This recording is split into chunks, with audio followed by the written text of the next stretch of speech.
Bonsoir à tous. À la une du journal des régions, des champs inondés, des récoltes emportées par des eaux. La pluie de samedi dernier cause ainsi des dégâts chez les producteurs de légumes à Waiguya dans la région du Nord. Les producteurs ont reçu la visite des responsables de la Chambre régionale d'agriculture. Les précisions en début de ce journal. Et puis, le Conseil supérieur de la communication poursuit sa campagne d'éducation des citoyens aux médias. Dans cette dynamique, le Conseil forme les hommes de médias à travers le pays. En début de semaine, les journalistes et animateurs de radio ont été formés sur le traitement de l'information en période électorale et c'était à Gawa. Bienvenue au journal des régions. Les maraîchers de Waiguya ne profiteront pas des bienfaits de la pluie de samedi dernier. Bien au contraire, ils ont tout perdu ou presque. Les eaux ont inondé les champs et emporté de nombreuses récoltes. La Chambre régionale d'agriculture de la région du Nord leur apporte soutien et encouragement. Irénée Kaboré, Chantal Savadogo et Alidou Alain Savadogo pour le constat. Des oignons pourris, des plants de pommes de terre dans l'eau, des motopompes inondées. C'est le constat après le passage de la pluie du 9 avril à Waiguya. Les eaux de la pluie ont emporté une quantité considérable de produits maraîchers. On a demandé à un commerçant de venir faire l'enlèvement. Il est venu, le premier jour, ça goûtait. Donc on n'a pas pu faire le conditionnement. Donc le lendemain maintenant que la pluie diluvienne est venue et a emporté nos oignons à travers les ruissellements. Vraiment, nous avions pu stocker 400 sacs. Maintenant, ce qui nous reste, c'est presque environ 100 sacs. La Chambre régionale d'agriculture Serra Nord, accompagnée de la direction régionale du secteur, est allée constater les faits et encourager les producteurs sinistrés. Ce qu'on a collecté, qu'on est en train de ramasser, ce n'est qu'un échantillon de ce qu'ils ont produit, puisque, je le disais tantôt, la plus grande partie de la production a été emportée. C'est malheureux, mais nous pensons que nous allons voir dans quelle mesure tirer des leçons. Nous avons mis en place un comité de crise qui est en train de travailler avec les différents partenaires de la CERA, les différents projets, les services techniques, pour que nous essayions de voir dans quelle mesure nous pouvons venir en aide à nos différents producteurs qui sont touchés par les dégâts. On a enregistré dans la région du Nord plus de 60 mm3 d'eau en 24 heures à cette date du 9 avril. Une telle pluie en cette période de canicule devrait être la bienfaisante. Et puis, cette pluie dévastatrice est arrivée le jour même où s'ouvrait la 7e édition des journées promotionnelles des produits maraîchers du Nord. Le secteur contribue fortement à l'économie de la région avec plus de 4 milliards de francs CFA. Abbas Traoré et Alidou Alain Savadogo. 48% de la production nationale de la pomme de terre et 20% pour celle de la carotte sont livrés par la région du Nord selon les statistiques du ministère de l'Agriculture. C'est donc pour rendre plus dynamique ce secteur maraîcher et trouver des solutions à leurs difficultés que les producteurs de la région ont initié ces journées promotionnelles. On transforme le moringa, des biscuits, des thés, et il y a la poudre, on fait l'huile de moringa et on transforme le savon aussi. On a toujours eu des difficultés parce qu'en transformant, et si tu n'as pas assez de matériel pour transformer, des fois on reçoit des commandes, on n'arrive pas à satisfaire. Il y a le matériel et il y a la formation. Je mets l'accent sur la formation. Chaque filière quand même doit avoir une stratégie de formation pour ses productrices, producteurs. Parce que là, ce sont les femmes qui produisent plus dans le Yatenga. Et la commercialisation. À ces difficultés s'ajoute le problème d'accès à la terre par les femmes qui freine la promotion de l'entrepreneuriat agricole féminin. On a commencé ce plaidoyer-là, on va le poursuivre auprès des autorités concernées pour que effectivement les femmes puissent avoir accès à la terre de la même façon que les hommes également, parce que c'est par ce biais-là qu'elles peuvent également, quand elles vont au niveau des institutions financières, pouvoir produire des garanties et avoir des financements qui vont leur permettre donc de mettre en œuvre des entreprises extensives d'agriculture. Malgré les difficultés, les producteurs ont su tirer leur épingle du jeu. Ils se sont partagés plus de 4 milliards de francs CFA à l'issue de la campagne sèche 2015-2016. Restons avec les maraîchers, mais cette fois à Yako. Là, c'est la foire de la tomate qui s'est tenue et c'était la 7e édition. Les acteurs de la filière ont saisi l'occasion pour réfléchir sur les stratégies à mettre en place pour mieux commercialiser la tomate. Reportage de Belema Herman Toé. La région du Nord est classée première dans la production de l'oignon, la tomate et la pomme de terre, selon le ministère en charge de l'agriculture.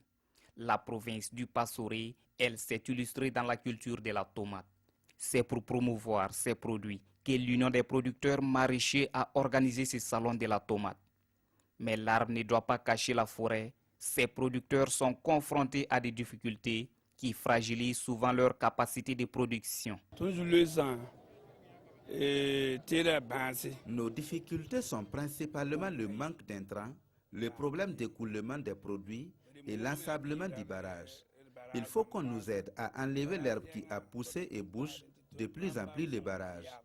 Aussi, la baisse du prix de la tomate a découragé beaucoup de producteurs qui veulent abandonner. Ils sont obligés souvent de brader le fruit de leur labeur à de vils prix. Donc nous devons ainsi travailler de sorte à les organiser davantage pour qu'ils puissent avoir une sorte de comptoir qui va leur permettre de vendre leur production à un juste prix. Et pour trouver des solutions à ces difficultés, chaque acteur devra apporter sa contribution. Ensemble, nous devons travailler à les résoudre. Par exemple, pour les questions de dégradation, nous les invitons à respecter scrupuleusement les bonnes pratiques agricoles que nous conseillons tous les jours. Bon, quant à l'écoulement des produits, il est évident que le gouvernement va sûrement accompagner à rechercher des voies de solutions. Pour cette année 2016, la tomate va générer plus de 450 millions de francs CFA dans le Passoré. Et ce salon constitue une vitrine pour la commercialisation des produits maraîchers et aussi un cadre de partenariat. Rendons-nous à Bobo-Dioulasso à présent dans la région des Hauts-Bassins. Les associations dans les filières mangue et noix de cajou, eux, bénéficient d'un soutien. L'ONG néerlandaise SNV leur a donné du matériel informatique et du mobilier de bureau. Tout cela a coûté 8 millions de francs CFA. Les précisions avec Lamine Karantao et Moussa Sano. C'est un don qui vient à point nommé pour les filières mangue et noix de cajou. Deux filières considérées comme présentant un fort potentiel à l'exportation, mais confrontées à un certain nombre de difficultés qui entravent leur développement. Ce don part de leurs préoccupations, de leurs besoins, et c'est à partir de ces besoins que nous avons acheté le matériel informatique et le matériel de bureau également pour leur permettre de bien fonctionner. Et nous le faisons en collaboration avec notre agence d'exécution qui est la SNV. Composé de matériel informatique et de mobilier de bureau, ces dons d'une valeur de près de 8 millions de francs CFA a pour objectif de soutenir les deux filières mangue et noix de cajou. Vous savez qu'aujourd'hui, on ne peut pas s'inscrire dans le marché international si on n'a pas ce matériel informatique. Nous sommes à la recherche des marchés. Deuxièmement, avec les tables de réunion et tout ça, nous avons beaucoup de concertations et nous utiliserons toutes ces tables-là et ces chaises-là pour nos différentes concertations. Ce don de matériel à ces associations s'inscrit dans le cadre de la mise en œuvre du projet d'appui à la commercialisation de la mangue séchée et de noix de cajou transformée, un projet du ministère en charge du commerce et exécuté par l'unité nationale de mise en œuvre du cadre intégré renforcé en partenariat avec la SNV, l'organisation néerlandaise de développement. Tout autre chose, mise à jour des connaissances des journalistes et animateurs de radio à travers le Burkina, le Conseil supérieur de la communication s'y emploie depuis quelque temps. L'idée est de les amener à maîtriser les techniques de traitement de l'information en période électorale. À Gawa, la formation a eu lieu en début de semaine. Compte rendu de Basile Bassolé et Christophe Da. Journalistes et animateurs de médias du Sud-Ouest en quête de pratiques conduites professionnelles à 1 mois et demi des prochaines élections municipales et leurs multiples enjeux. Dans ce contexte où les médias sont courtisés, il y a des risques aussi pour les journalistes et pour même l'information qu'ils fournissent. Risques parce qu'ils peuvent se trouver, malgré eux, ou de bon gré, être en train de manipuler l'information, soit au profit d'un candidat, soit au profit d'un camp en compétition. C'est donc pour préserver les journalistes de tout dérapage que le Conseil supérieur de la communication CSC a initié cette formation.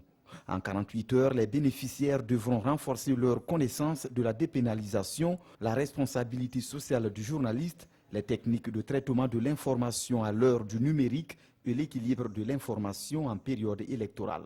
Ça nous permet du jour au lendemain de savoir comment il faut faire passer l'information à ceux qui sont en train de nous écouter. Puisque les élections précédentes, il y a eu certainement des acquis, des insuffisances, ce serait l'occasion d'en savoir plus et surtout d'améliorer. L'amélioration de la qualité des productions journalistiques contribuera éventuellement à minimiser les risques de dérive susceptibles d'occasionner des troubles à l'ordre public avant, pendant et après la période électorale. Et pour terminer, l'agence burkinabé de normalisation de la métrologie et de la qualité ABNORM se déploie dans les hauts-bassins. Issa Sawadogo est le représentant de l'ABNORM dans la région. Sa mission, protéger les consommateurs et aider les entrepreneurs de la région à être plus compétitifs sur le marché. Les précisions avec Idrissa Warga et Moussa Sano. C'est un coup de pouce dans l'amélioration du climat des affaires dans les hauts-bassins. Désormais, les opérateurs économiques de la région pourront à travers cet homme tirer profit des opportunités de l'ABNORM, l'agence burkinabé de normalisation de la métrologie et de la qualité. C'est pour être plus proche des opérateurs économiques que nous avons voulu avoir une représentation régionale à Bobo-Dioulasso. Parce que l'ABNORM, les activités de l'ABNORM ont une grande importance dans la croissance et surtout dans les exportations de notre pays. Protéger les consommateurs et aider les hommes d'affaires à être plus compétitifs sur les marchés, c'est donc entre autres les missions qui attendent le nouveau représentant de l'ABNORM dans les hauts-bassins. Bobo-Dioulasso, c'est une région où il y a beaucoup d'importations et d'exportations. Et l'ABNORM, à travers ses activités, devrait faciliter les activités d'importation et d'exportation à travers ces activités quotidiennes qui sont en fait les étalonnages des balances, le contrôle qualité. Pour relever ces défis, le nouveau représentant de l'ABNORM dans les hauts-bassins dit compter sur le soutien de tous, notamment de ses supérieurs hiérarchiques. Nanti de compétences, il ne devrait pas avoir du mal à relever les défis. C'est tout pour le 19h sur la télévision du Burkina. Merci de nous avoir suivis. À demain.